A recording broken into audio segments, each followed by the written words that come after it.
तीन बहनों का एक भाई। अनुराग बहुत सुलझा हुआ लड़का है।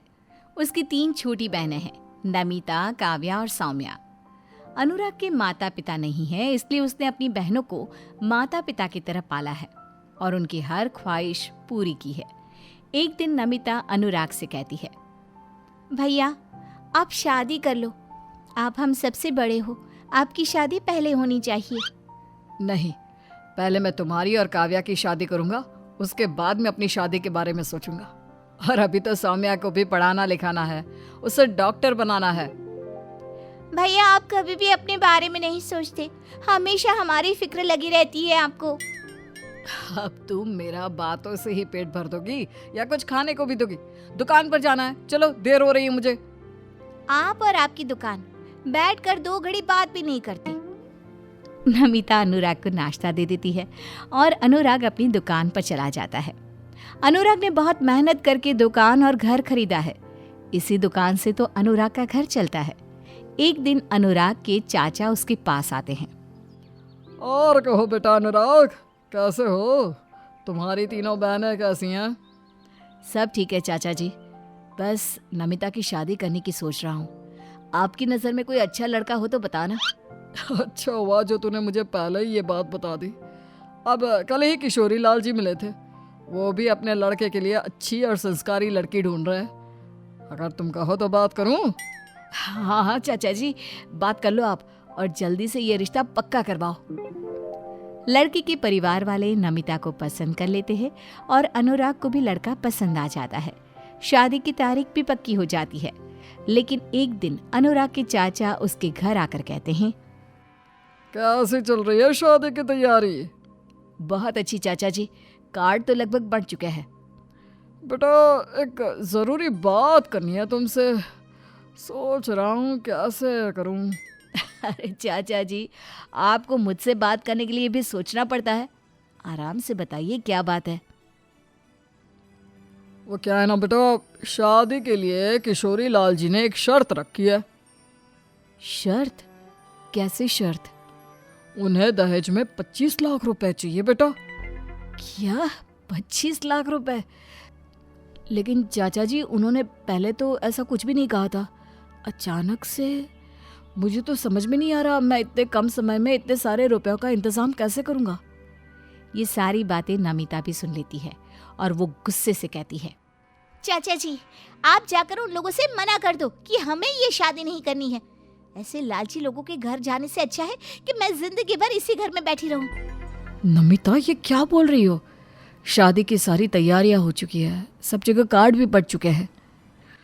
बेटा अगर एक बार तुम्हारा रिश्ता टूट गया ना, तो तुम्हारी शादी होने में बहुत दिक्कत होगी।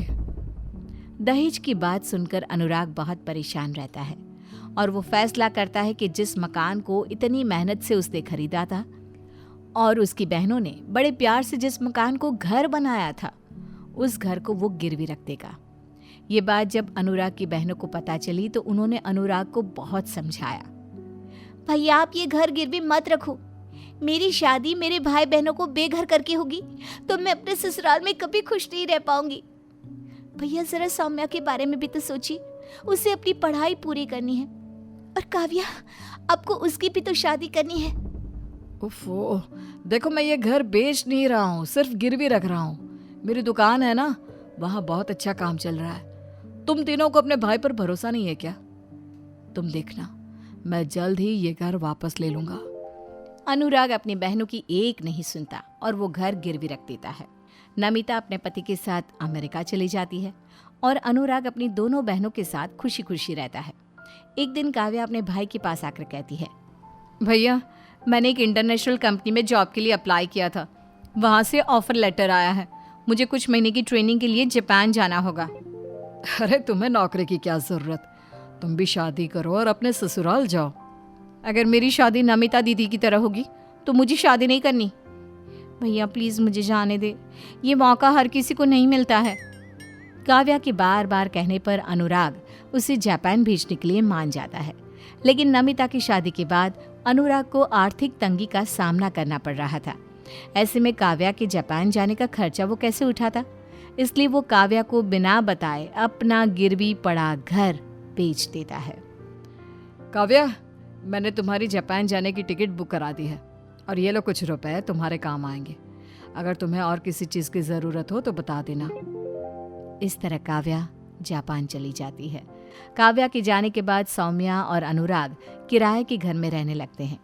सौम्या अपने भाई की हालत देखकर बहुत दुखी होती है। वो अपनी पढ़ाई के लिए अपने भाई से कुछ नहीं मांगती थी, लेकिन अनुराग उसे डॉक्टर बनाना चाहता था। इसलिए अनुराग सौम्या को पढ़ने के लिए अमेरिका भेजना चाहता था। सौम्या, कुछ सोचा है तुमने? अपनी डॉक्टरी की पढ़ाई करने अमेरिका कब जा रही हो? भैया, मैं आपको छोड़कर कहीं नहीं जाऊंगी। और आपको पता है ना डॉक्टर बनने के लिए कितना पैसा लगता है, वो कहाँ से आएगा? अरे पगली, तू पैसों की चिंता मत कर। मुझे जो करना पड़े मैं वो करूँगा, लेकिन तुम्हें एक बहुत बड़ा डॉक्टर बना कर रहूँगा। और अमेरिका में तुम्हें किसी बात की चिंता करने की ज़रूरत नहीं है। नमिता तो है ही वहाँ तुम्हारा ख्याल रखने के लिए। नहीं भैया, मैं कहीं नहीं जाऊंगी, समझिए आप। मैं आपके साथ ही रहूंगी। मुझे कोई डॉक्टर वॉक्टर नहीं बनना। तुम्हें पता है सौम्या, मम्मी पापा मुझे डॉक्टर बनाना चाहते थे, लेकिन उनके जाने के बाद मैं तुम तीनों बहनों को संभालने में लग गया, इसलिए मैं पढ़ाई नहीं कर पाया। मैं चाहता हूं कि मम्मी पापा का ये सपना तुम पूरा करो, ताकि मरने के बाद मैं अपने मम्मी पापा से शान से कह सकूं कि मैंने उनका हर सपना पूरा किया। ये कहते हुए अनुराग की आंखें भर आई। सौम्या ने अपने भाई को पहली बार रोते हुए देखा था। अब सौम्या अमेरिका जाने के लिए तैयार हो गई। अनुराग ने सौम्या को आगे पढ़ाने के लिए अपनी दुकान भी बेच दी और उसका एडमिशन एक बहुत बड़े कॉलेज में हो गया। सौम्या, अच्छी तरह से मन लगाकर पढ़ाई करना। हाँ भैया, आप अपना ख्याल रखना। अब सौम्या भी अपने भाई को अकेला छोड़कर अमेरिका चली गई और उसके जाने के बाद अनुराग की आर्थिक स्थिति और भी ज्यादा खराब हो गई। वो मेहनत मजदूरी करके बहुत मुश्किल से 2 रोटी का इंतजाम कर पाता था। किराया समय से ना देने पर उसके मकान मालिक ने मकान खाली करवा दिया। अब वो फुटपाथ पर रहने लगा। उसकी बहनें उसे फोन करने की बहुत कोशिश करती, लेकिन फोन में बैलेंस ना होने की वजह से उसका फोन भी नहीं मिल पाता था। तीनों बहनें अपने भाई के बारे में ही सोचती रहती। भैया, मेरी वजह से आपको बेघर होना पड़ा, उसके लिए मैं अपने आप को कभी माफ नहीं कर पाऊंगी। भैया, मुझे आपकी बहुत याद आती है। जैसे ही मेरी ट्रेनिंग खत्म होगी मैं आपके पास आ जाऊंगी। भैया, मैंने आपको कई बार कॉल किया, लेकिन आपका फोन बंद आता है। मैं आपका सपना जरूर पूरा करूंगी भैया। इस तरह समय बीतता गया। एक दिन अनुराग को बाजार में बहुत सारी राखियां दिखाई दी। हद सारी दुकानों पर राखियां हैं। लगता है रक्षाबंधन का त्योहार आने वाला है। पता नहीं मैं अपनी तीनों बहनों से कब मिल पाऊंगा। वो ये सब सोच ही रहा था कि तभी उसका चाचा उसे मिल गया। अरे अनुराग, तुम यहाँ क्या कर रहे हो बेटा? मैंने सुना तुमने घर और दुकान दोनों बेच दिया। हाँ चाचा जी, नमिता की शादी करवाई और सौम्या और काव्या को आगे पढ़ाने के लिए पैसों की जरूरत थी। अब राखी आने वाली है तो बहनों की याद आ गई। बेटा, तुम दुखी मत हो, तुम्हारी बहनें भी तुम्हें बहुत प्यार करती है। लोग राखी का त्योहार मनाते हैं और तुम भाई बहन संस्कार और रिश्ते निभाते हो। ऊपर वाला तुम्हारी सारी परेशानी दूर कर देगा। ये कहकर अनुराग के चाचा वहां से चले जाते हैं। अनुराग सड़क पर चल रहा होता है, तभी एक कार से उसे टक्कर लग जाती है। उसके सर से खून निकल आता है। कार में से एक लड़की निकलती है। वो लड़की कोई और नहीं बल्कि काव्या होती है। भैया, आप कहाँ थे? कितना ढूंढा हमने आपको। चलो मेरे साथ घर चलो। काव्या अनुराग को घर ले जाती है। अनुराग वो घर देखकर बहुत हैरान होता है, क्योंकि वो वही घर था जो उसने नमिता की शादी के चलते बेच दिया था। अनुराग अंदर जाता है तो वहाँ नमिता और सौम्या पहले से ही मौजूद होती हैं। वो दोनों दौड़ कर आती हैं और अपने भाई के गले लग जाती हैं। इसके बाद सौम्या अपने भाई की पट्टी बांधती है। ये सब क्या है? ये घर तुमने कैसे लिया? और तुम तीनों इंडिया कब आई? ये घर हम तीनों बहनों ने मिलकर खरीद लिया है। सौम्या डॉक्टर बन गई है, काव्या एक बहुत बड़ी कंपनी में जॉब कर रही है और आपने जो मेरी शादी में 25 लाख रुपए दिए थे ना, वो मेरे ससुराल वालों ने वापस कर दिए हैं। तो बस भैया, हमने मिलकर आपके लिए ये घर ले लिया और हम वादा करते हैं कि आपकी उस दुकान से बहुत बड़ी और बहुत अच्छी दुकान खुलवा कर देंगे आपको। लेकिन उससे पहले आपको शादी करनी होगी। अब हम आपकी शादी करवा कर ही रहेंगे भैया।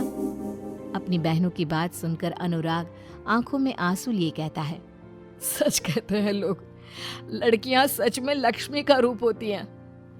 तुम तीनों के जाने के बाद मेरे पास कुछ नहीं बचा था और अब तुम्हारे आने के बाद मेरे घर में लक्ष्मी वापस आ गई और खुशियां भी।